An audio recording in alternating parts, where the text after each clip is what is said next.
Give us Australia because we can beat them. Give us India. Wait. What? Hold on. And the under 19 side. Like, I asked what other sides, and the first team you go to is give us Australia because we can beat them. Off of what evidence do you think we'll be in a final with Australia and...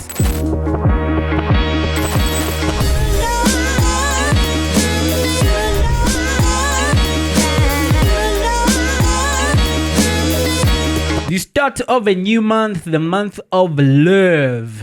And there's some things that have happened in the sporting world, some which we love, some which we don't. We're going to get to all of that today. Welcome once again to 2UpFront. If you're new here, subscribe.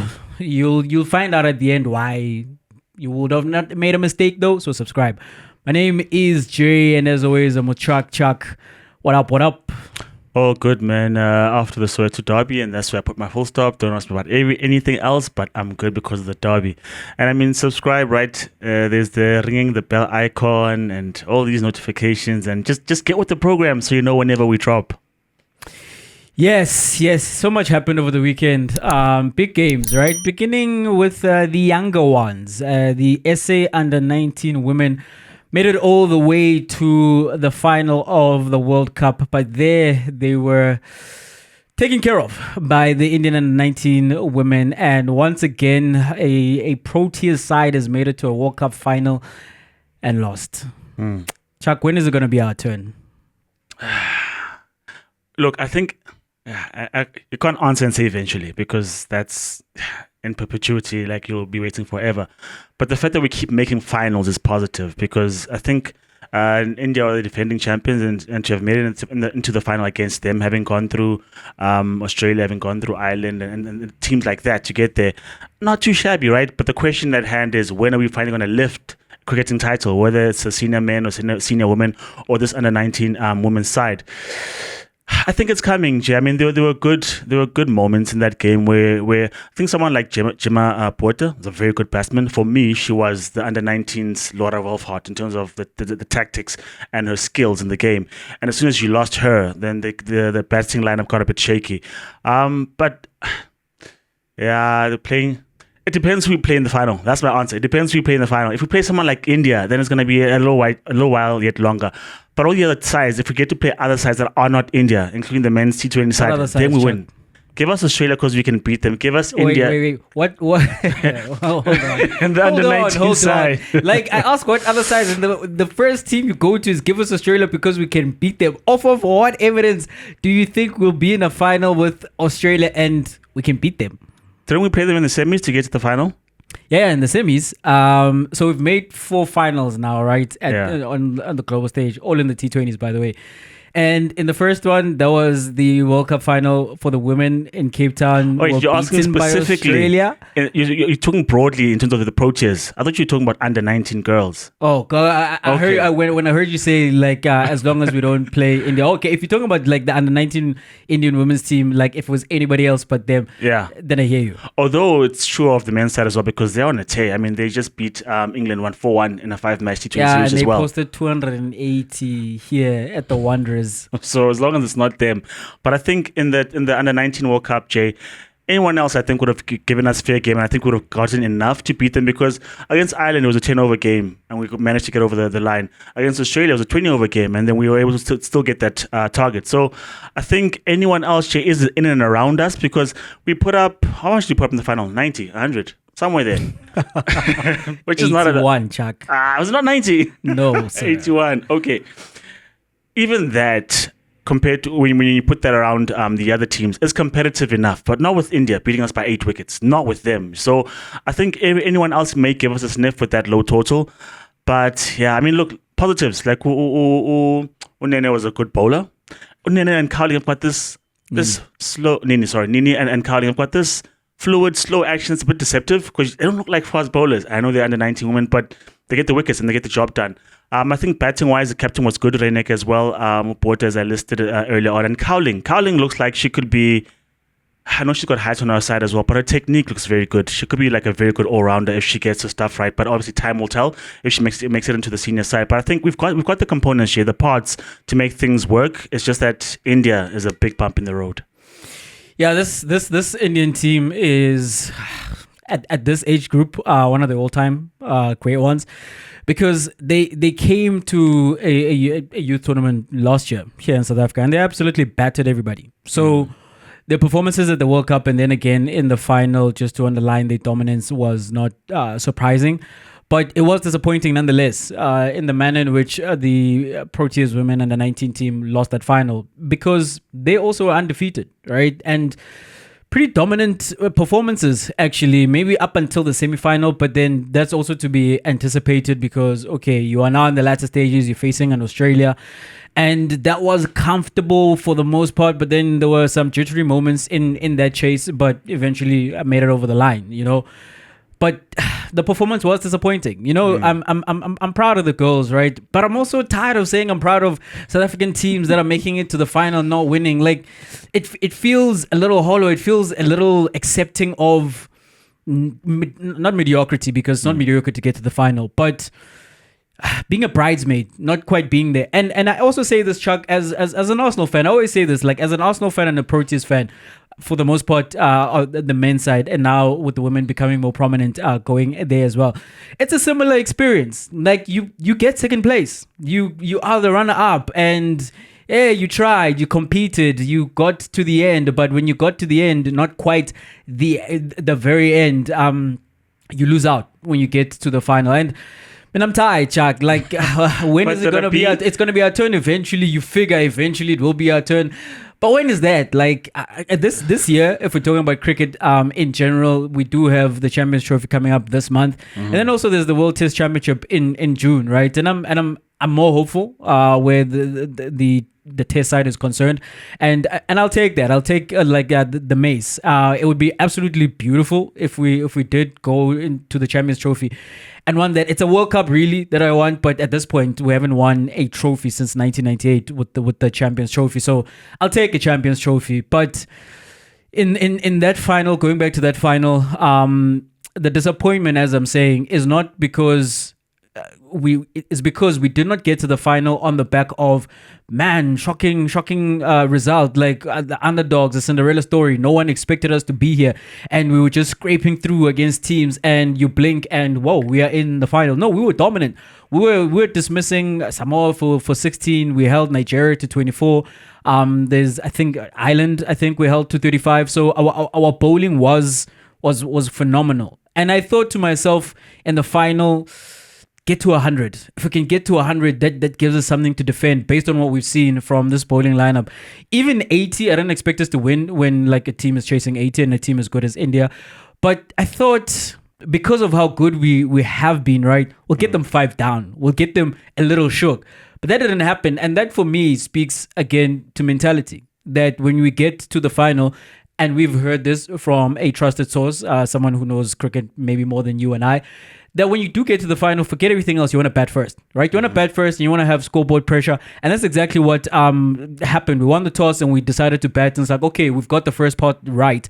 But then when we are batting, Gemma, like Bota, she was going well as well. She was in the semi-final. But then there was a period there where she was starved of the strike. And when she goes back on strike, she just tries to do a little too much. And then what you see after that is a procession of the face of South African cricket batting. We are facing spinners and we look like amateurs. And this is from the under-19 women all the way to the senior Proteas men. When we are faced up against spin, it's the craziest thing. Like we cannot bat. Lawrence, the opening partner, she was not good in the semi-final, not good in the final as well. Daria, who I heard this morning actually, at 16 years old, was scoring 100 against senior women right here in South Africa. She looked absolutely lost. She looked as though, do you really belong at this level? And the thing is, she does, because her resume says as much. But in the final, again, as I'm saying, she was looking at 6s and 7s. And given, right, that trio of like Indian spinners, they have been brilliant and they've been bamboozling everybody in this tournament. But fight, man, dude, give me a little more. Like there was fight from Carla, the captain, as well as Ukarabo, and she came in. She also gave some fight, but never quite looked comfortable, never quite looked as though we were in a position to either crack the code of the spinners or even play them out, Chuck. Because between them three, they were gonna give 12 overs, right? And I know it's the nature of T20 and some of the things that batters have given away in playing T20 is how to build an innings, maybe the more traditional way, because you're always looking for the big hits. And in a game like that, where we're clearly struggling and we've lost early wickets as well, in my mind, what those ladies were supposed to look to do, rotate the strike. Get like overs of 3, 4, and 5, and especially when the spinners are bowling, that you try to see them out with minimal damage suffered against them, and then hopefully in the last 5 to 8 overs you get the seamers coming back on, because we were good against the seamers, you know. But that didn't happen, and it was frustrating that we keep trying to play shots, and we don't know this ball is pitching, we don't know in which direction it is spinning, and you see that mostly because of how those balls kept going through the gate and knocking over the pegs, right? That these batters looked utterly confused, and it's not good, Chuck. It's not good that our teams get to the final, and in those big moments when it could go either way, 100% of the time up to this point, it's only gone one way, and that is against the Proteas. Then I think just give them a bit of slack, and by that I mean they're under 19s. I don't know if they're. I know what you mean in terms of just as the Proteas brand, we keep getting so Jack, close. They're under 19. You are right. Yeah, you know who they were playing. They were playing other under 19s. True. It's not as if they are playing against like grown women. What I'm saying is, it's not like they came off the women's side and then played under 19. They've got that losing mentality and they applied it in this particular final. It's the first time at this particular grand stage. Maybe the women having made it to 2 finals, maybe you can put that on them. The men's side, obviously, we know the history and the trauma with that. But these girls, have just gotten to the final. We should be proud about that. And I know what you said about that, right? But I'm also disappointed. Number 2, I think, Jay, 2 things. One, I think, as you speak of scoreboard pressure, when they were stopped for runs, they tried to be a little inventive, and they were playing shots that they shouldn't have been playing because they had to get the runs going because they know they have to put up a decent score. In the end, it was 80 because they played, I think, shots that they shouldn't have played. Number 2, Jay, I think, one, we're not exposed to that great spin that often, because how often do we play this Indian side? How often are we playing in Kuala Lumpur where the pitch is turning? Because I think with seam, largely, there are conditions where it swings more. There are conditions where there's a bit more bounce, but largely you can expect it to be consistent to some degree. Whereas spin, if you're getting bowled, if Naidu's bowling to you, Jay, and then you get the Indian spinners, I think that's chalk and cheese in terms of what you're facing. Because Nakwani, if you look at Naidu, I mean, the entire campaign, there were so many wayward balls where you're like, you need a bit of refinement in terms of your technique and how you bowl your spin. Same thing with, I think it's Van Veek, if I'm mistaken, the other spinner. Sorry if I'm butchering a name, just can't remember correctly. But I think in terms of just... Ashley Van Veek. Yes, thank you. So I was thinking in terms of getting your eye in terms of on that level of spin. How do you fare against that? That's why the advent of IPL is so good, because it gets players gotten used to those training conditions against the best spinner in the world, and then translate. And that's exactly where I want to come in. Yeah, so for the guys. But for the women, I don't think that's the case. It's not just with the women. The issue with the spin is, that's why I mentioned all the way to the Proteas senior men. As a country, we can't play spin. Even when guys have played half a decade to a decade in India, like in the IPL, everything for a South African batter, I don't care the level, I don't care the gender, everything a South African batter sees when they see a spinner is what do you call these spinners? Not magical spinners, mystery spin. Everything is mystery. Everything is a mystery. As long as it turns, it's a mystery. The thing is, Chuck, these guys are holding back in the IPL. You are at international level, and as I'm saying, I'm not just putting this like on the girls. And I'm not expecting you to go and dominate spin. I don't expect you to be Brian Lara against like spin or Tendulkar or VVS Lakshman against Shane Warne. I don't expect you to be that. And there's very few people who just go out and play spin and they're absolutely brilliant against spin, right? What I'm saying is, we look horrendous. We look as if we've never ever seen this before, and this is absolutely foreign to us. We like what sport are these people playing? Because what is this spin thing? And and maybe that's on development, right? That maybe that's on the structures, that is on coaching, and I'm not just then putting it on the players. Like, well, guys, you guys are well trained in this and well versed in playing spin, so why aren't you just like playing spin correctly? This is overall, and when I'm talking about our cricket, I'm talking overall, everything that we need, not just on the players, like including coaching, including then the structures, that maybe we are not doing the right things in terms of introducing our batters to spin at an early stage, where by the time they get to these levels, they get to a World Cup final, yes, there might be like brilliant spinners, and as I'm saying, I don't expect you to dominate them, but to be competent at least. Like, Chuck, these guys, and by these guys again, I'm talking about every South African batter, like in recent times when I've seen them playing against spin, they look confused. But okay, fine. I take your point, right? Yes, there's a track record of struggling against spin. But I think, this is obviously speculative, do you not think that the spinners are holding back something when they're playing IPL, that they've got the Springbok effect, that all of a sudden, when they wear the blue and white of India, they're amazing because that's the theory, right? But if I'm more closer to the... To answer your question directly, no, I don't think if I'm closer to the truth, Jay, I think in the last 5-6 years, spin bowlers have been very dominant in terms of like all formats and against anyone. They're learning how to turn it or to be competitive even on flat tracks. So I think, Jay, that is a showing of what's evolved in the game of cricket. But I know what you're pointing out is that not everyone struggles as much as South Africa does. So I think if you look at the number of times we do play India, not that often, right? And they've got the best spinners of late. They play them when it counts in World Cup finals. You know, and then we there is a mystery here at that point. It's a mystery because you've got Joe Jansen, who's only maybe had 1-2 years of IPL experience, and like I said, the guys are withholding their best up until they get to the finals.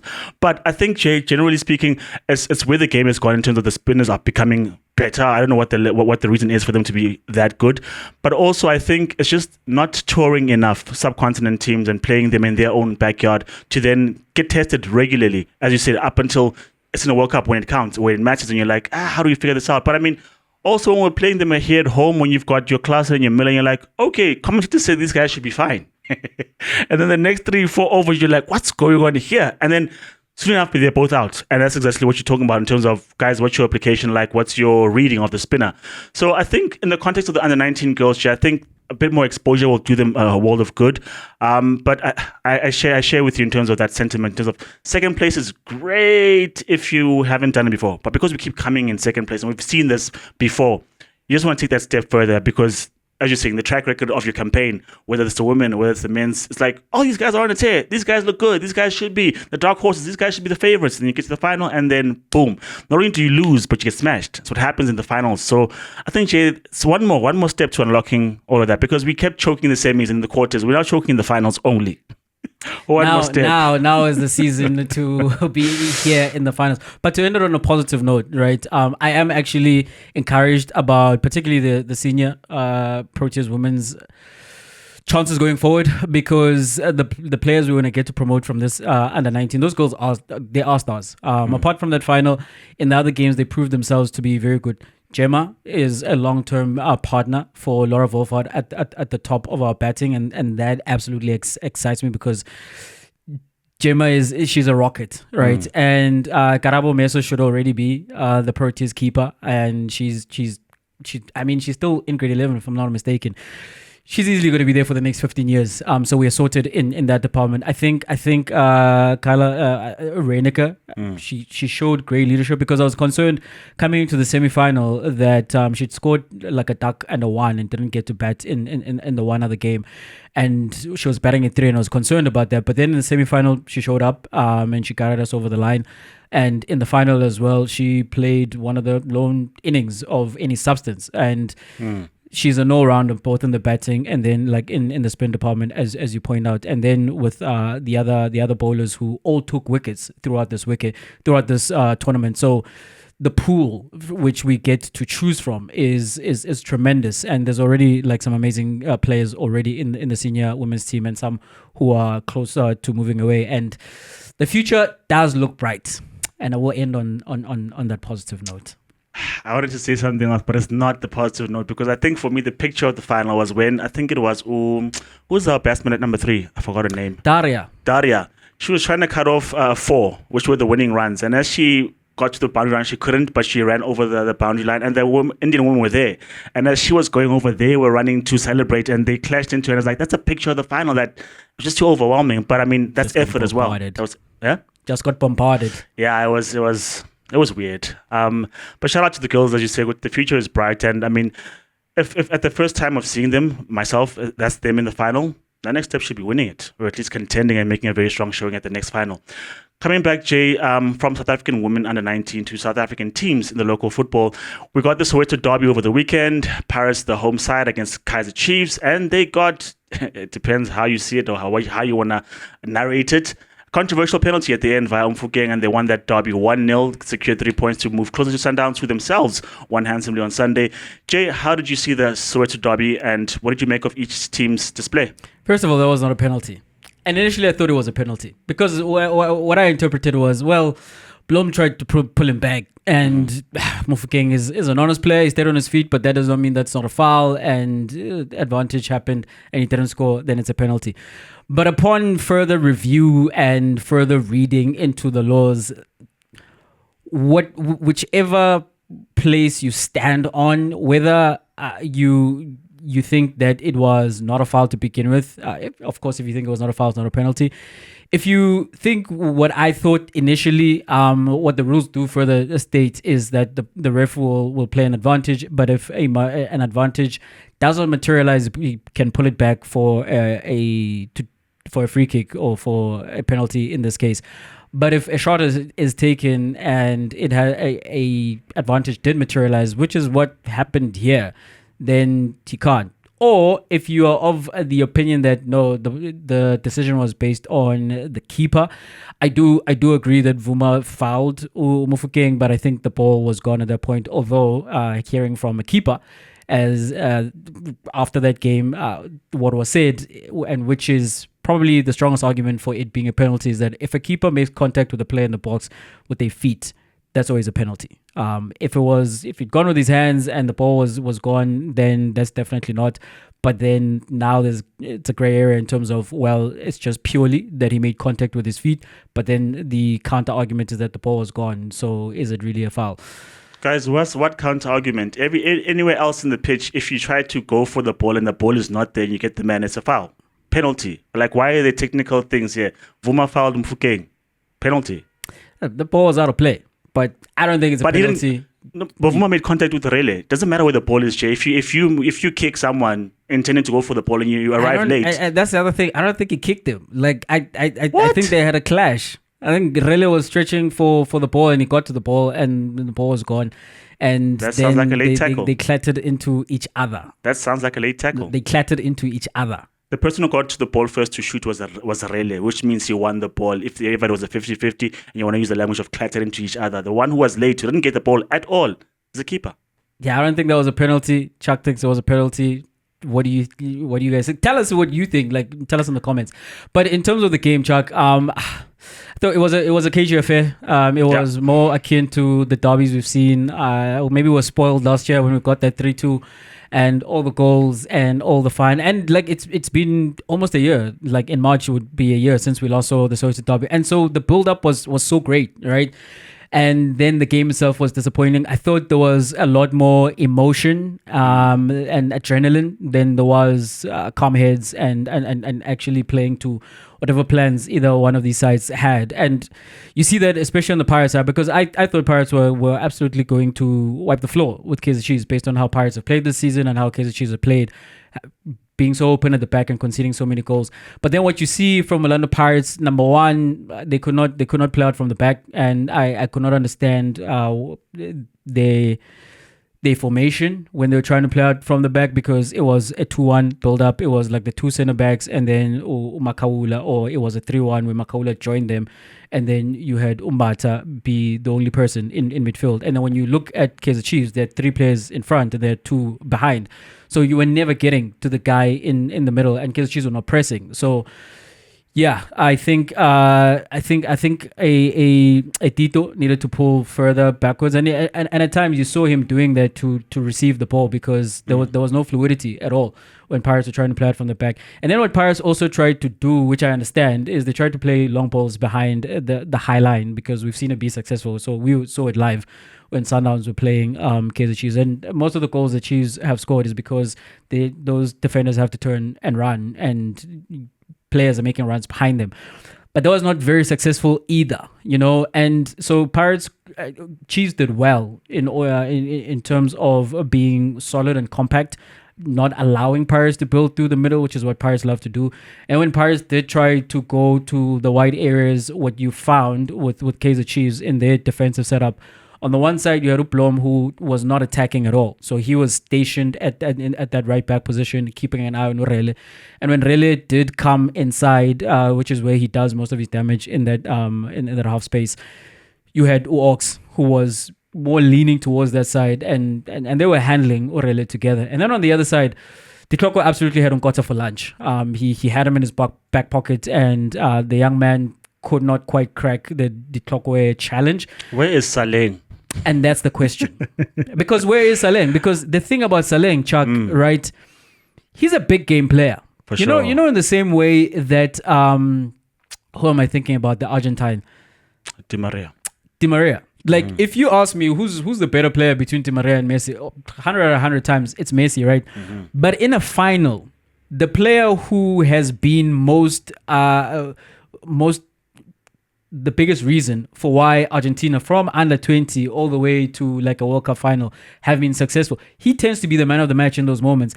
There are guys who are just big match players. DJ Drogba, for example, you look at his goal record and you compare it to his goal record in finals, chalk and cheese, right? When the lights are brightest, there are guys who just put up their hands and like they just thrive in that environment and in that cauldron.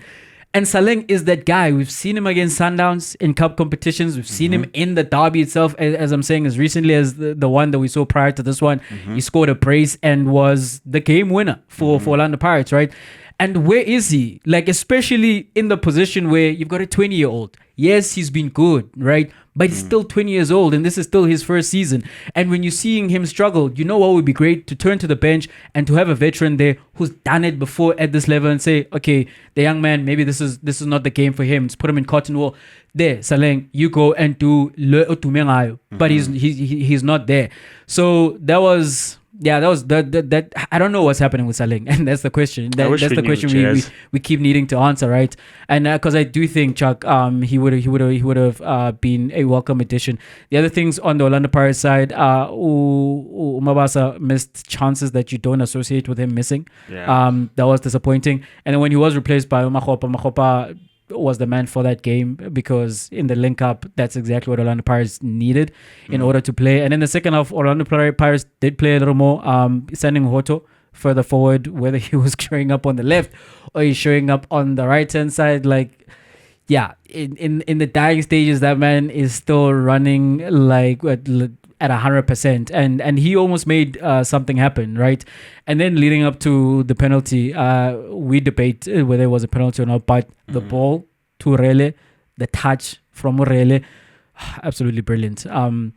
Ultimately, I think what proved to be a winning formula for Orlando Pirates is that they have better players than the Kaizer Chiefs. I think that's true, but unfortunately on the day, they didn't quite show that. That's what I thought as well going into the game, that Pirates have the better midfield.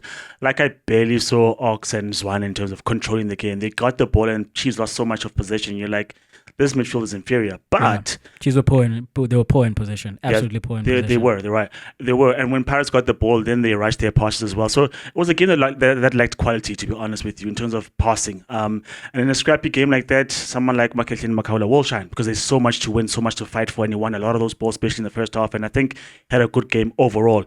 Thembinkosi was a bit missing in terms of in the midfield, because I think if you have both of them working and operating very well, we could win, except for the fact that our forward line wasn't quite firing. Except for that one turn on the touchline that Nkota beat Ditloko on, as you said. It was hard going on the entire game with that.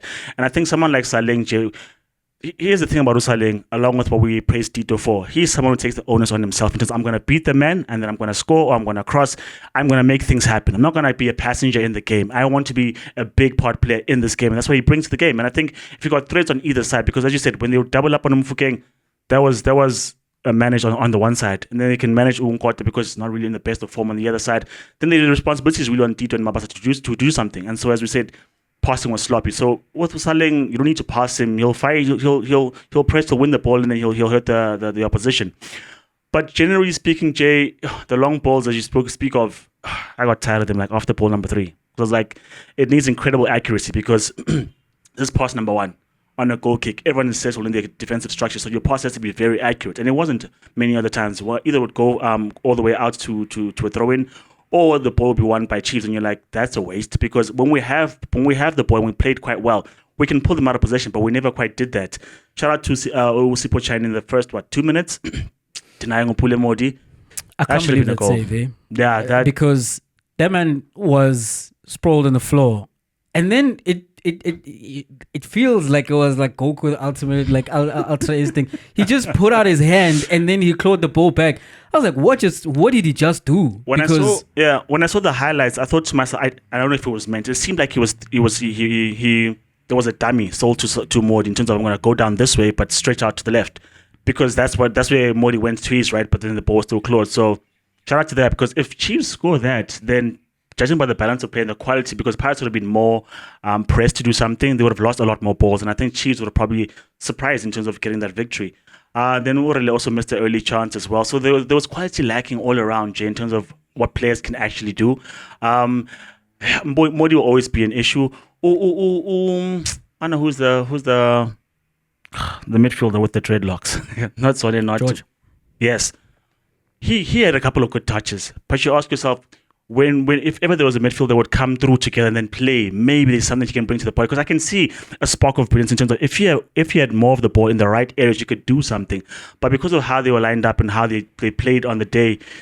But one thing I would say, Jay, energy and pressing of Kaizer Chiefs was very good. I think they weren't good as a side with the ball, but as disruptors, they played very, very well in terms of not getting Pirates the rhythm or space to play. So I think shout out to that. But all in all, Jay, was not the greatest of derbies. Obviously penalties, controversy and all stuff like that, but stadium was packed, everyone's anticipating. It just didn't live up to it in terms of the quality that you want to see. But in the final seconds of the game, the Panenka by Tito, because he lives for these things, right? Because there was no space for him to take it ball, because every time he tried to turn, there was someone on him. If it's not it was one, it's Ox, so he didn't have space to do anything, but he could show something in the end, and that penalty was cold as ice. Great self-belief from Tito, and he strikes you as that guy, right? Because he missed a penalty, like in the previous game, I believe, and then to step up again, and then to do that, and also not just the self-belief, but like that is high football IQ to go for the Panenka, because the stadium is roaring, right? And you just had Uvuma who was celebrating the save, and now it's a penalty, and like emotions and adrenaline is very high. You can see Vuma is already imagining himself in the back pages as the hero, and he's gonna go for a dive. Like if he's gonna be a hero, he's gonna go for the dive, and like you can see the picture, right? So you go for the Panenka, because there's no way he's just gonna stand there and like think that's what you're gonna do. Because as I'm saying, his mind, especially after that knock. By the way, like I thought that man was concussed, and I would have made a call to just take him off, because when he missed that ball that hit him in the chest, and then like he's looking groggy. I'm just shaking. I don't know what more signs you need. And then you look at the replay, you see he got kneed in the face by Umabasa. So. But then, he managed to finish the game. I hope there are no greater repercussions, because concussions are serious and they're very dangerous. But then, Chuck, in terms of Kaizer Chiefs, Modi should have scored. Modi should have scored. You know, coming into this game, you're going to have very little chances. Like, it's not going to be so open for you that you're going to get like a plethora of chances. Yes, we know Kaizer Chiefs have created a lot of chances this season, but you knew it's a derby, and also against one of the absolute premier teams in the country and the continent this season. You're not going to just have a run of good chances in front of their goal. So you get the opportunity early on to put a stamp on this match, and to to enable you to play the way that you came into the game to play, right? Because Kaizer Chiefs didn't really come to play; they came to defend, and I have no issues with that. When you recognize that the other team is a superior team, you do that. Along with what you're saying, Jay, it's the derby. Tensions are high. It's the biggest game in the country. Is it fair to come and do that and not park the bus? But I mean, I think having the clock, we're having Blom, having Miguel, and having forgetting someone, totally as the back foot. That was solid, as you could see. That Nkota and Fukeng had hard time penetrating that, right? And then obviously there's Ox in there. But as you're saying, they were more there to stifle Pirates than to play themselves. In a big game like that, is it fair on the fans to bring that kind of approach? Who cares about the fans in that sense? Do you know what caring about the fans is, Chuck? It's giving them a result. Because if you walk away with a win, if Modi scores and the game goes the way it does for the rest of it, and say there isn't a penalty at the end to give the draw to Orlando Pirates, if they leave there with a win, no one cares. No one cares that it was like more a defensive display and it was like a goal in the second minute of the match than anything else, that you were peppering the goal of Orlando Pirates. One of these days, Lizo Chigifil and Kaizer Chiefs will be on top. Kaizer Chiefs have won the derby, big scores before. I saw an old derby game where they won 3-0. That's happened before, where they are the dominant team and Pirates are the inferior team. And you'll have those days, right? But when you don't have those days, do you know what you want? It's still, first and foremost, you want the victory. You want the result, and that's why for me, Orlando Pirates did not have one of their better games like in the derby, but it was important to come away with the win because, as Coach Rivera said, ultimately this is still a team that is going for the title, and we need 3 points. The big game, but in context, it's another game we need to check off. Sundowns are coming up in on the weekend where we'll take them on mano a mano, but we need to get there, and in order to get there, let's try get through here with a win. And so it's a penalty in with the last kick of the game. You take that. Same way we saw Red Sanders just forgot the game where they won that game with a last minute header, and the question was, especially in that period, how do we feel about Sundowns? They're struggling for goals, but they're getting results. At the end of the day, you want to stack the results. And that's what Orlando Pirates did. So with Kaizer Chiefs, if for them to come to FNB and try to play against Pirates. Pirates have put 8 goals past an opponent this season. Not talking about a long time ago. This season, in December, they put 8 goals past the team, and they have been scoring for fun. When you give them opportunities, they're either walking the ball into the back of the net or they are scoring like screamers from outside of the box. This team is the team that has the most high-powered offense in the league. That's looked like to me. So, as well as that fact, Kaizer Chiefs have been pumped for, Chuck, by Mamelodi Sundowns, where after they had confidence after the 2-1, they came into the cup match and they played a little more open, and Sundowns slapped them around to the tune of 4 goals, right? So when you marry the two things, that you're playing against a potent offense in Orlando Pirates, and 2, you've been smacked in a particular game, but also all season long, you've just been conceding goals. It would be naive to go out there and try to go pound for pound Orlando Pirates. I thought their approach was perfect, and I thought they executed very brilliantly. That defense had their best day out this entire season. And as you say, in the midfield, the control wasn't there. In possession, they weren't great, but they worked. Ox was very impressive, and he's very impressive when he's doing defensive work, when he has the ball at his feet and he's trying crossfield passes. Did you see the one that worked? There was one that worked that came off. And that thing is the thing that inspires him to try these things in other games. My man, when you get the ball, give it to the guy who's looking at you. Don't try to turn. Don't even try to turn. Give it to the guy who's looking at you and who's free. And don't try extravagant passes. Don't try anything but keep it simple. Keep it very, very simple. Because I'm on with development, Chuck. And we are Marit development. This man, I believe, is still playing amateur football at 24. And it's no fault of his own, Yeah. But he's not suddenly going to develop a passing range at this stage. Or when you're shooting by the center circle, especially when we don't have possession. You see his teammates throwing their arms up that shooting, you can just tell that there's no record of him having shot and scored from that far. That was just a punt. versus a shot. That was what it looks like. He even doesn't believe that he's going to get that on target. Did And you he hear did him it post-match? twice. Post-match, she was like, twice. well, if you're in the position, you got to try. I'm like, try. No, not you don't have to. You don't if have to you're do Debs, that. you try, But I think, Jay, okay, going back to the point, it's just that everyone keeps saying of the past legends and of the people who get onto the mic that form goes out the window when it's the derby. Results or whatever, goal scoring form, because everyone just steps up to the level of the derby. I've always wondered about that in terms of, what do you mean level form goes out the window because it's a derby? If you win 1 game out of 4, you're still having a bad time, Doesn't mean you're going to then become magically good against Paris. And maybe it would have been naive to go mano a mano against Paris because obviously there's no Frosler, there's no cross. You're not trying to bomb down the wings. You're trying to have it stable at the back, which they did quite well. I'm just thinking, Jay, had Modi not, because he didn't score, and had that penalty, let's go with the actual results. That Utito scored the penalty. Do you not go home aggrieved in terms of we didn't create much because we couldn't create much and because we're not set up to create much? You'll create You're happy against with other that? teams. Like if this is what we are seeing every single week, then we've got a conversation to have, right? That nothing is working in this team. But when you see, for example, and you signing like Lilepa, I thought Lilepa had brilliant touches.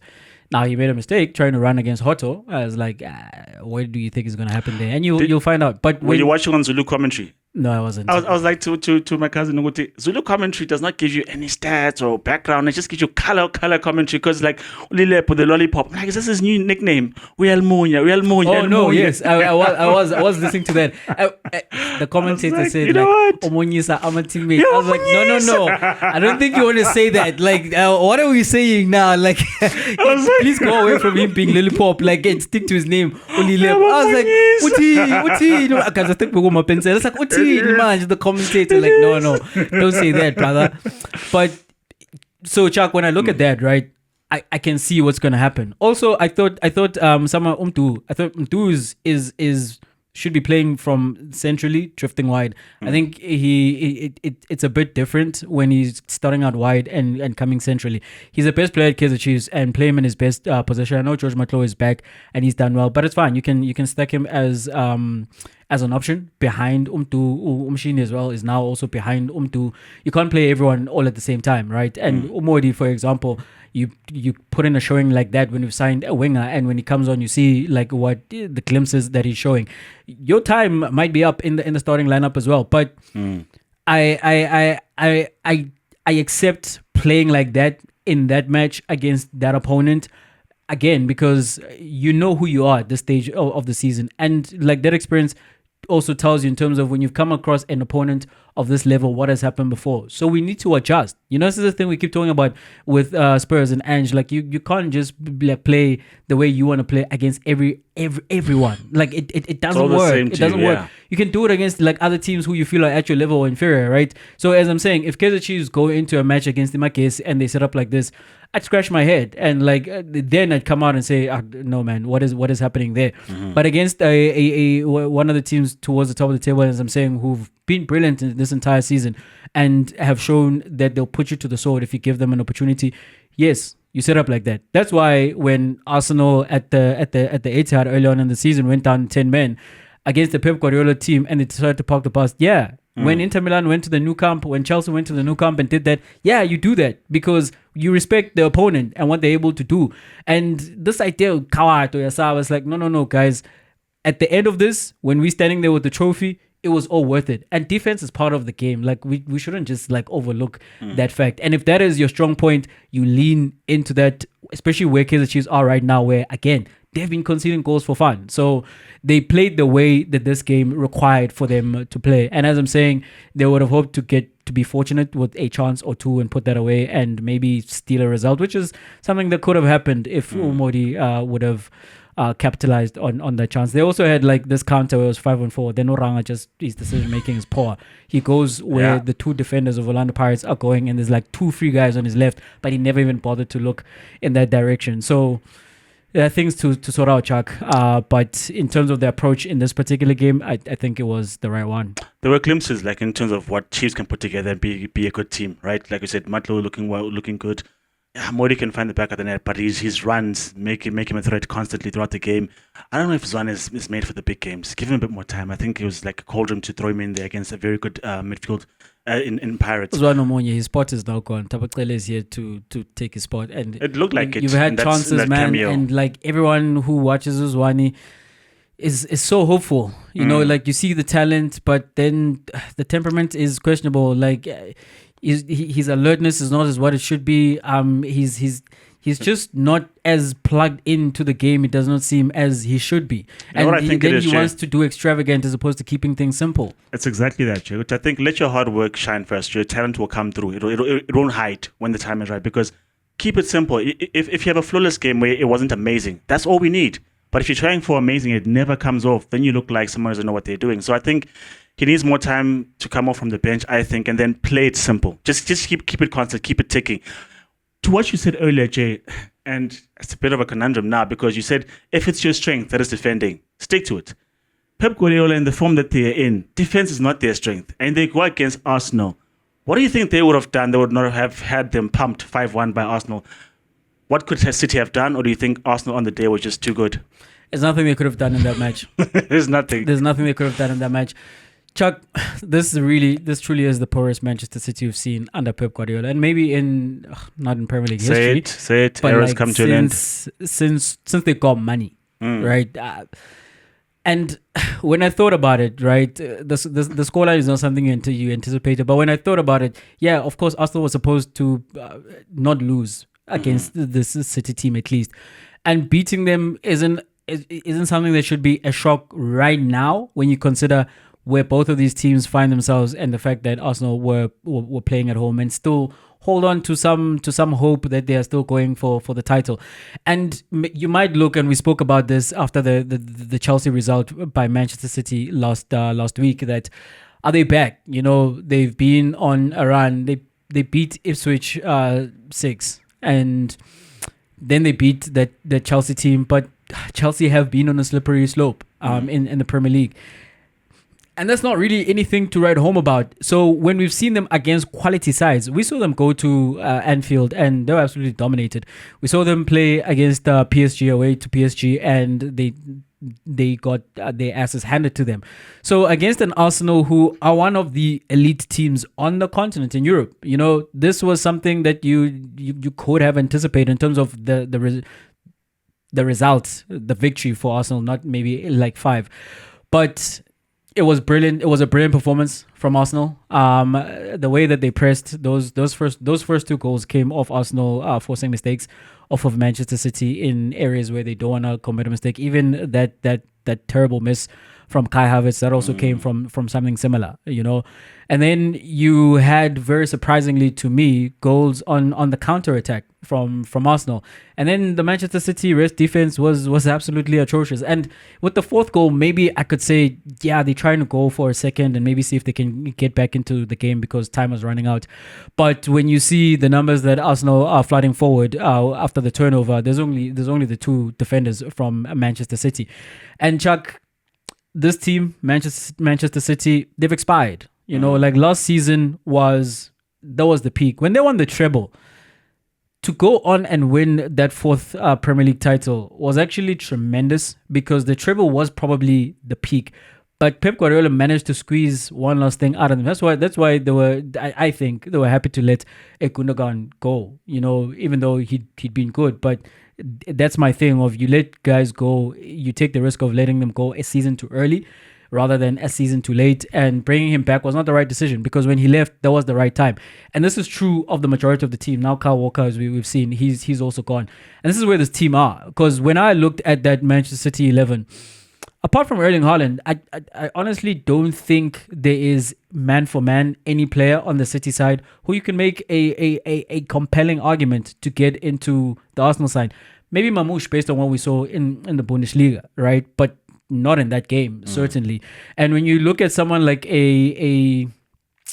Savinho, Nunes, right? Mateus, yeah. Mateus, he's not a Manchester City player. That's not Manchester City quality. So they've got old players, and the players they have available who are younger, like you have guys like Savinho and Mamouche who are not quite yet acclimatized, who I think their best is yet to come in a City jersey. You've got someone like Nunes who's not that absolute quality for Manchester City. Even you think about Kovacic, he's a good player, and take nothing away from him, but he's not the Ballon d'Or winner who he's replacing in this team. You think then of Foden, who's one of the younger players, but he's not been in form this season. He's had a down season. So I think it was a subpar City that we've seen this entire season, going up an Arsenal team who on their day, they really are one of the better teams. And I've said, and it's a laughable thing to say, that I think Arsenal are one of the teams who are in with a chance to win the Champions League. And the reason I say that is not because I'm an Arsenal fan, but because I do think this team is built to play against big teams. They've not lost any of the traditional Big Six games in 17 or 18 occasions in a row now. Whereas before, you knew what was coming with Arsenal. But against the bigger teams, they know how to get a result. Like they are set up well to take on some of the bigger teams and teams who maybe do want to play against Arsenal. What was most impressive, as I'm saying, was the fact that Arsenal did play on the counter, which is something I was crying out for. And the tempo with which they played, it was not that slow, just recycling that we see, like in we've seen so much this season. It was high tempo, and you have your defenders like Lewis Skelly like involved in closer to the box, in the box, scoring a goal. You see 5-6 guys making box entries and having those overloads in the box, and it was an attacking display from Arsenal, even out of possession in terms of how they pressed City, an aggressive display rather, I should say, that was quite exemplary. Question: what do you think? Do you think Arsenal win the Champions League first, or the Proteas side wins the World Cup first? The Champions League is every year, right? Yeah. Although it's been going on for over half a century. I don't know, Chuck. For your heart, which one which one makes South sense? Africa, is what I want to see, of course, like over everything else. But I think Arsenal won the Champions League this season, Chuck. Let's see if it happens, Jay. I think, Man City, in terms of what they look like, they're high, well, not all the time. Sometimes they're finding it easy to find the back of the net, and sometimes it's hard going, like you saw in the game against Arsenal, where their team is well set up. And I mean, with Miles Lewis Skelly playing as a defender, you should think at least one of the experienced guys find something against him. They couldn't, And then there's Nwaneri as well, who came in and was given space to score the fifth goal. What's problematic for me, and obviously as a coach, I know Pep's probably thought about this and knows more than me, but in terms of what his side looks like defensively and what he's done in the January window, hasn't really addressed that, has he, in terms of the players? Because he got Kusanov, and then he played against Chelsea. He was on the bench in this game, and the Brazilian, I think, is not going to feature for a while yet. So you got the same problems, and I think to myself, I don't know now how good a defender is John Stones. I know he's good as an extra body in the midfield, as an auxiliary six. I just don't know, because in the fourth goal against with one that Havertz scores, I'm like, go close him down. The goal that Upati gets as well, go close him down, prevent the shot. None of those guys are alive to that. I'm thinking to myself, that's more defender job than it is midfielder job, because if you're a defender, you throw your body on the line. You make sure by all means you keep a clean sheet, or you prevent the ball from going to the keeper. Now those guys are thinking like that. I'm thinking to myself, where is the leader? Who's supposed to be the leader? And I think maybe it's Ruben Diaz. So in terms of defense, they've got issues. And also the midfield of Bernardo Silva and Kovacic was not going to do anything against what looked amazing in terms of Odegaard, Thomas Partey, very good game yet again, and Declan Rice. So I think they were outgunned in midfield and didn't look good in defense, hence 5 goals. So Pep, can you sort out your defense? You've got Haaland, you'll find a way to get to the back of the net, because even in a poor display, he gets to the header and he scores. So City can win 1-0, 2-0 is fine, right? Because I think there are two extremes. Either they're scoring 6 or they'll score 2 and concede 4. And they get beaten 5-1. Or they score 4-0 there. So it's more like Ange has come into the camp. The Ange ideas in terms of, guys, you can't always be this open. I know City's idea of defense is just have the ball. If you have the ball, we don't have to defend. But when Foden is losing passes, when Akanji is losing passes, there has to be something else which you guys can rely on. So I think, they look in trouble in terms of what they can do. Real Madrid has come up in the Champions League. Good luck. Good luck, Pep Guardiola, because Vinicius, Mbappe, Rodrigo will not give you guys a break. And look, I'm not saying they counted out because it's football, and I think Pep will find a way. Maybe someone is fit will give them a bit of magic, but it's going to be a tall order. On the side of Arsenal, I think the answers of what do they do without Saka, not too shabby. Not too shabby, because the guys who are deputizing for him, the guys who are playing in his positions are doing quite well. You've got a Trossard who's coming in playing quite well. You've got, I don't know what to think of Havertz, man, because he still doesn't look like the guy who should be leading the line, because he misses so many chances and then he scores. Chuck. Yeah. When you have a situation where Havertz misses a guilty chance like that, which he's done previously this season, and then you have him score a goal, right? And it was a good goal that he scored. Havertz in this Arsenal team, do you think he's more bad than good or more good than bad? He's more, how do I answer this? He's more bad than good as a striker, which is where they keep deploying him. But in terms of being a reference point, because if you look at the fourth goal, which he does score, he gets onto the ball first, gives the ball to Martinelli, goes out wide so he can receive the ball on his stronger foot, finishes. That's good movement, right? But I don't think if he's the 9, he plays that way, because there are so many instances where he gets to the ball out on the edge of the box and he's looking for a pass, not looking to shoot, because his confidence is not up. So what I would say is that keep him in the team as long as you're going to play someone ahead of him. Then I think you've got gold. But as long as he's the main guy, as long as he's the guy who's going to score you goals, because his confidence is quite low, for honest. That shot that he misses is because he doesn't believe he can beat the keeper. He doesn't believe he can squeeze the ball past the defender, and so he just takes a swing at it, and then it goes away. Even if you look at his reaction, he's not that disappointed that he didn't hit the back of the net, or the target at least, because he was trying, So I don't think he's good because his confidence is not up there, because there are players who are not traditional strikers, but because of their hot streak, take them up front and they'll do good, right? Then there are players who are strikers through and through, that even if they're going through a bad patch, they know how to play the role. Because he doesn't know how to play the role, I wouldn't want you to keep playing him there, because he sort of semi-answers the question of, do Arsenal need a striker? Yes, they do. He semi-answers it because then he scores, and you're like, maybe we're fine. We scored 5 against City. Then the next game he misses like 5 chances. In the FA Cup game against Man United, it was glaring that he didn't want to be where he was. He didn't want to be on the pitch. He didn't want to be taking that penalty. But because of the responsibility in the number 9 role, that's what he had to do. So how do I answer that question, Jay? So all in all, I think, yes, he's a good player. The numbers are there. There's assists, there's goals. But as a striker, no. Yeah, Chuck, I think he's more good than bad, because he's not terrible, right, playing for Arsenal. And when I look at his numbers, he's already got 9 goals in the league this season, and he's got more goals this season than he's ever scored when he was at Chelsea. But overall, right, his overall contribution, I do think is more good than bad.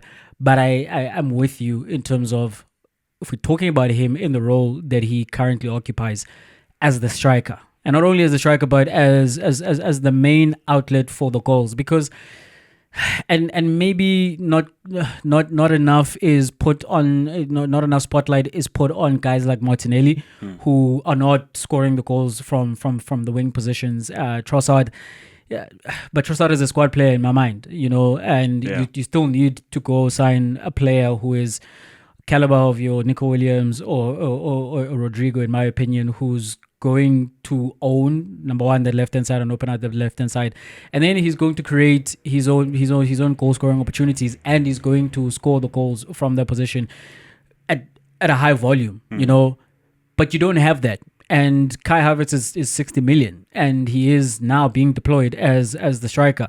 And when you do go to a performance like the one against Manchester United, you think to yourself, yes, in a game that ultimately Arsenal won 5, which is against Manchester City, he has a goal. It's like nothing doing, right? You can easily chalk that off. But what happens when that is your one good chance? Yep. And you miss that? And against Manchester United, it was not one good chance, it was plenty, and you missed all of them. And that is something that's not going away. I don't think he's suddenly going to become an absolute clinical striker, and I think it does point to the fact that Arsenal do need someone who's just going to be able to get the ball and find the back of the net consistently. That is their bread and butter. That is what they play football for. That's all that they know. Yes, Havertz, like, he pulls out wide and he fills those gaps. I saw him at some point when Declan Rice was ahead of him in the press. He was behind Declan Rice and taking up that position in midfield, and he's great in terms of all those things, But I think you can mitigate that with the other players and within the system that Arsenal play. you can't do the same thing with where he plays. Again, if Arsenal every single game are able to get those goal contributions from everybody else, it's not a problem. But you're not always going to get that. Like, there are going to be games where we need our striker to do their job. And I don't quite think that is Havertz. And so Arsenal absolutely still do need a very good to world-class striker. I mean, if you were someone like Bruno Fernandes, then you're like, okay, you know your way to go. Chances are you'll find the back of the net, and you always want to shoot anyway. So put you in that role. No matter how many times you fail, you want to be in that role taking shots. Whereas I don't think Kai Havertz really wants to do that. Speaking of Bruno Fernandes, right? Amorim got it wrong. Cool Menu in the false nine role instead of Bruno Fernandes. Excuse me. That's because Marcus Rashford is not cracking it, and he's gone to Aston Villa, which gets us to transfers, because I almost forgot about Thembinkosi Lorch finding himself at Wydad Atletico, because the guy who signed him at Sundowns made sure to bring him to Wydad. And in my mind, I'm thinking of the letter that Vino took a shot off when the letter was written to Umda. I'll take a bullet for you and whatever. I think the very same notes were written to Thembinkosi Lorch. With my man, I won't leave you out to hang at Clorcop. I'll take you to wherever I am. What do you make of this move, Jay? From Clorcop, Loftus, Sundowns to Wydad with Rulani. That is Thembinkosi Lorch. So what this proves, beyond a shadow of a doubt, that Lorch was Rulani's signing at Mamelodi Sundowns. That power struggle between the coach at the time, Rulani Mokwena, as well as the sporting director, Fleming Berg, was not much ado about nothing. Also, Fleming Berg, every time he's got an opportunity to speak in a mic on a public platform, particularly to the media, he's gone out of his way to tell us that he's not the person who makes decisions by himself. At Sundowns, the institution, it's a team effort, and thou does protest too much. So he won out in that struggle for power, and when he did so, Rulani were frozen out, and Thembinkosi Lorch being chief amongst them, because he joined in January last season, and in January he's already gone. And Lorch wasn't all available all the time. As we've seen, his availability has not been great in the last few seasons at Pirates. And when he did play, he kind of looked a bit lost. You did not walk away from his performances thinking, yeah, that's exactly where Lorch is going to play. Now, Thembazwane out with a long-term injury, you would have figured, Thembinkosi Lorch is in the side. You have a perfect like-for-like substitute to stand in for Ozwan. And that didn't happen. And him now going to Rulani is him placing his career in the hands of this coach. And it's a very interesting for me, Chuck, because Rulani coaches in the north. What's the job security there?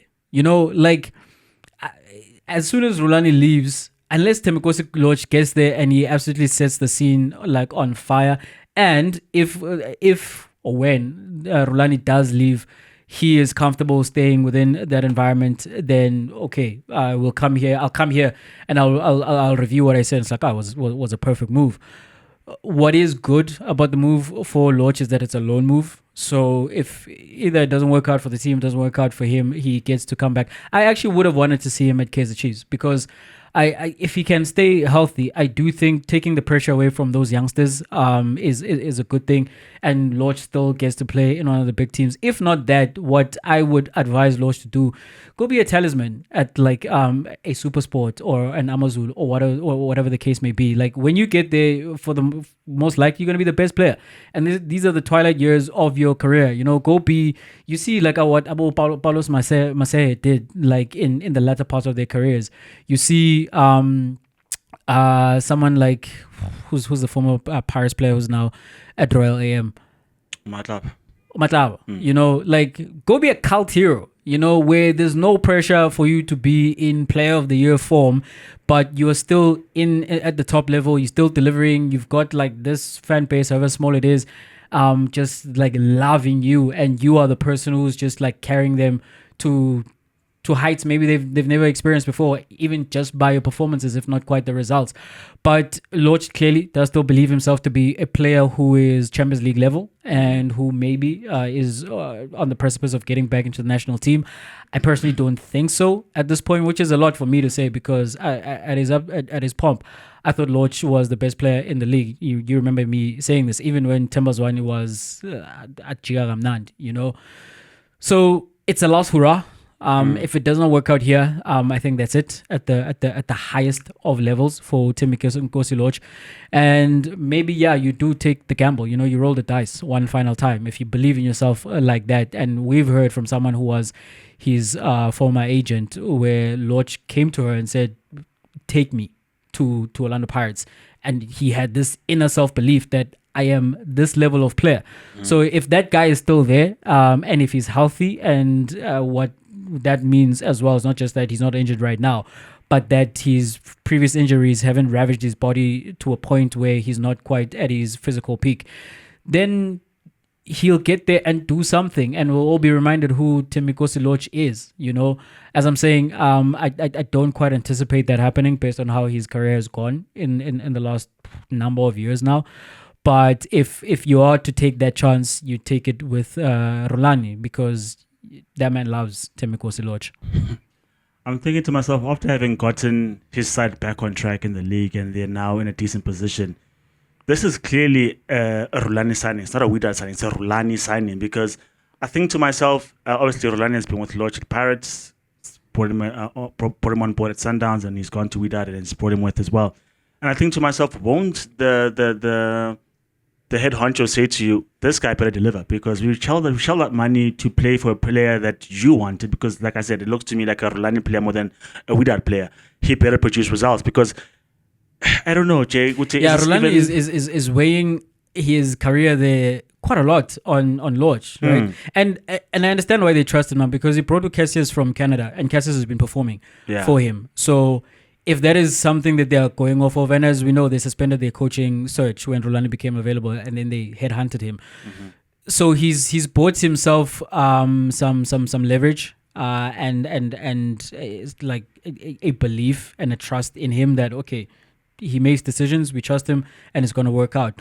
But if this doesn't work out, it's going to be a black mark on his time there. And if I think about it, Jay, because it's only a loan move and you only have a couple of months to make it work, I wonder what kind of Thembinkosi Lorch will get, because there's a lot of non-footballing action related to Thembinkosi Lorch, because he was frozen out of the Pirates side. We don't know if it was injury at some point, was it contract disputes, but there was a lot of time where the game passed him by. But that I mean, Pirates found other talisman. Pirates found other players where we were like, okay, we'll play with Tito. Mfukeng is here. As much as Lorch came in, they were playing together. We were like, okay, even if there were talk from Pirates fans that even if he leaves, here's what we've got.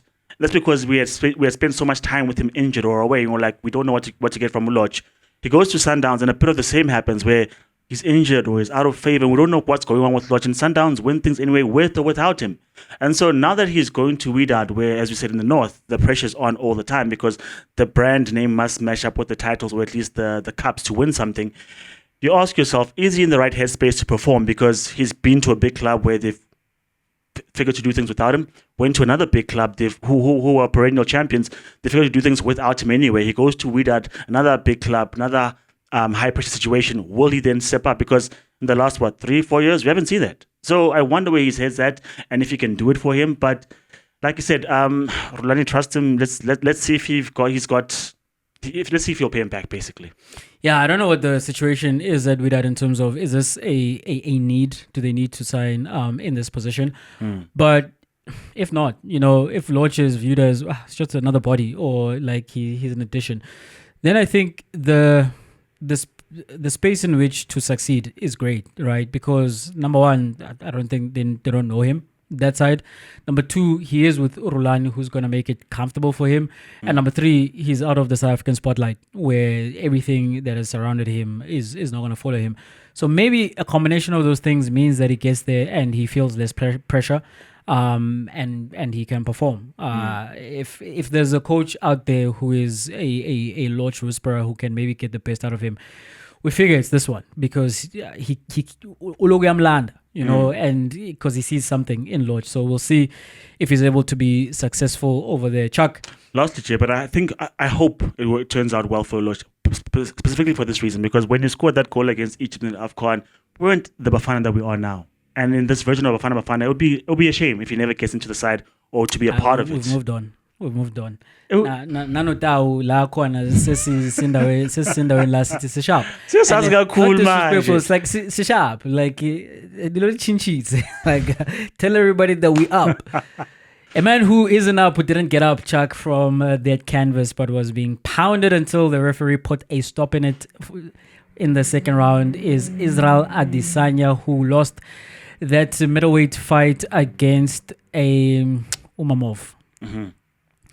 Chuck, is this the end of the great style bender himself, the last style bender, Israel Adesanya? I wouldn't say it's the end. I think that would be very premature to say it's the end. But what has ended rather is him being top level fighter, a guy at the very top competing for the belt. Because if you think about it, Jay, he lost to Sean Strickland, right? Who himself, I think, 2 fights prior to actually facing Izzy, where he dethroned Izzy with the belt in a shock result. Sean Strickland beat Imavov on the route to getting a chance to getting a title shot. And then he surprises everyone. And I mean, people say it's a fluke result because nobody expected Strickland to beat Izzy. It's a fluke if you knock someone out. But if you dominate him for 5 rounds, I don't know how much of a fluke that is, right? Number 2, then there's the Pereira thing. Because before the Strickland stuff started, there was Pereira, the boogeyman who followed him all the way to the UFC. He beat him and then Izzy came back and knocked him out. You're like, okay, he's back, right? So there's Pereira, loss. There's Strickland, loss. There's Strickland Duplessis, loss. There is Imavov, loss. And the thing about these guys is that none of them are wrestlers. You can't even say he was out-wrestled. They are strikers, which is what Izzy is good at, striking. And so if the strikers are beating the striker who's supposed to be the GOAT, then there are question marks, right?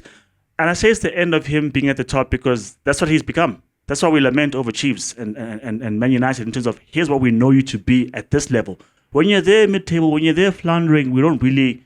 That's not quite you. We don't want this version of you. And so with him getting beaten so often, I don't know if he gets a crack against Chimaev. I don't know if he gets to fight Utrekas again. And so is he in the middle and you don't know, is fighting Fight Nights never on pay-per-views? That's not the Izzy that we want. So it's going to be hard going to get back to that level because he looked good in the first round. He looked good against Utrekas in some places as well. He looked good against Pereira, almost finished him. So there are instances where he looks like he's not over the hill. But the result's the result. And that was the good thing about Izzy, that regardless of what the opponent looked like, he got the result. Even if the pressure was on him, whether he was winning decisively, but at the end of the fight, he was the winner. And in this time, he was not. So is it the end? I think it's a bit premature to say that. But maybe it is, Jay, because we lost to Strickland. He took like almost a year off. Comes back, loses to Triggers. Comes back, loses to Imavov. So the losing run is probably painting a picture. Your argument and your... Your conclusion don't align for me, my brother. Because, no, Jay, what I'm saying is it's not the end of him. I'm listening right? to you talk, right? And I'm just like, Chuck is being kind. I don't know why he just doesn't want to say like it's the end. Because it sounds like to me it's the end. It sounds like to me it's the end. Because, Chuck, like when we're talking about Israel Adesanya, who are we talking about? Talking about like the man who's got the second most defenses at middleweight after Anderson Silva, and we're talking about a man who famously, like, an image that's gonna live with all of us who saw it in our minds, like, was willing to die out there and then went and he did the business. And the last of that shining light was when he came back in the second fight against Pereira and finally, did the business. But then he's been on a losing streak since then. And as you point out, which is why I'm saying, it's like, I was listening to your argument, and like, he lost against Pereira. He lost against Strickland. Champion. He lost against Strickers. Champion. Yes, which means he's not that level anymore. And now it's just been underscored by a loss against Imavov. I know he's ranked highly in the middleweight rankings as well, but that's not who you expect him to lose against, particularly when he's working or trying to work his way back to being a contender for the belt, right? And the other thing, Chuck, for me, is Izzy himself. In this fight against Imavov, he was in disbelief that he lost, and he tried to argue it. I don't think he was arguing it because he felt as if he truly felt as if he could get out from that position and still continue to fight. I think he was in shock in terms of, this is what has become of me, this is what is happening to me. But also because, Chuck, in following the fight against Turkis, he was talking about retirement, and then he pulled that Wolf of Wall Street move that he's not going anywhere, But the fact that he went into a title fight against Turkis, and in his mind, he was already wondering about his own mortality in the ring. And afterwards, like, he cut a figure of someone who didn't quite look as though I'm going to be back here and I'm going to reclaim the title from this man. And as I counted, and as you were mentioning in terms of those names that he lost against, that was his level. And those were guys who, yes, he wasn't beating them all the time, but like, you anticipate that if he's still up there, he beats at least one of them. He's not on a losing streak that has now come to an Imavov. So Chuck, as we know him, like, he can still beat you and me. Yeah, for sure. Like, if you're talking about like, oh, it's not quite the end, as if like he can't fight anymore. Yeah, I think if we call him in here, he'll like slap us around. And a whole host of other MMA fighters from so many companies, and those who are getting into it, and those who are ranked in the top 20 even in the UFC. But in the light that we've seen Israel Adesanya as one of the three kings said the era is over. Like, there are no three kings. He said there are four kings now with Trickers, but in fact, like, and like one pack, two pack, none. I don't think there's I think that era has come and gone, particularly where Izzy is concerned. Yeah, Chuck, I think we've seen the last of the best of Izzy. Look, I know what I said. I just think to myself, he lost against Pereira and he got his back in the rematch. Hasn't been a rematch with Dricus, hasn't been a rematch with Sean Strickland. And I think, as everyone says, is odds on, which he should beat Imavov. But I think, Jay, in the UFC, it's not like boxing where when you lose, you're crestfallen, everything is like down and whatnot. And in MMA, you can get back up to contention. You can back up to get... Someone like Dustin Poirier has had a glittering career. He's never held the belt, had an interim belt. Someone like Max Holloway was a very good lightweight champion. Lost his belt ever since, but he gets into BMF, he gets into fight contention because they are that good at some point. Because after having had that streak, he found another good streak where he's winning again. Someone like Strickland was a nobody for the majority of his career, peaked late, maybe he's a late bloomer, but only now he looks good. So I'm just saying that I wouldn't count him out just yet. But at the I don't know if he gets into contention because the guys who've beaten him have then elevated themselves ahead. Because now you want to see Chimaev. You want to see what Imavov will do because he's beaten Adesanya. You want to see what Strickland can do. You're wondering about Robert Whittaker as well. So I'm just saying that it's not quite complete in terms of, he's done. But I think it's going to be a hard road back. And it's a long road back. And for me, ultimately, I don't think he wants to take that path, especially having done everything that he's done. But we'll see. We've seen him wearing Undertaker regalia before, so maybe he is the dead man and he comes back to life and he's Izzy as we've known him. But we'll see. I don't think so. You still hold out some hope. We'll see if his heart is still in it. Thank you for joining us on this particular episode of 2UpFront. Please subscribe, like, comment. You can find us across all of our social media pages, and it is at 2UpFront Pod. I am at J_Mzulu. Chuck is at Chuck 2Up. That was not a penalty. From myself, I'm out. Parting shot, that was not a penalty. Paris secured the victory against Chiefs in the Derby, and they are coming for Sundowns. And what should be a mouthwatering final next weekend, and we'll be there. So catch us as we go on and cover all sports. Till then.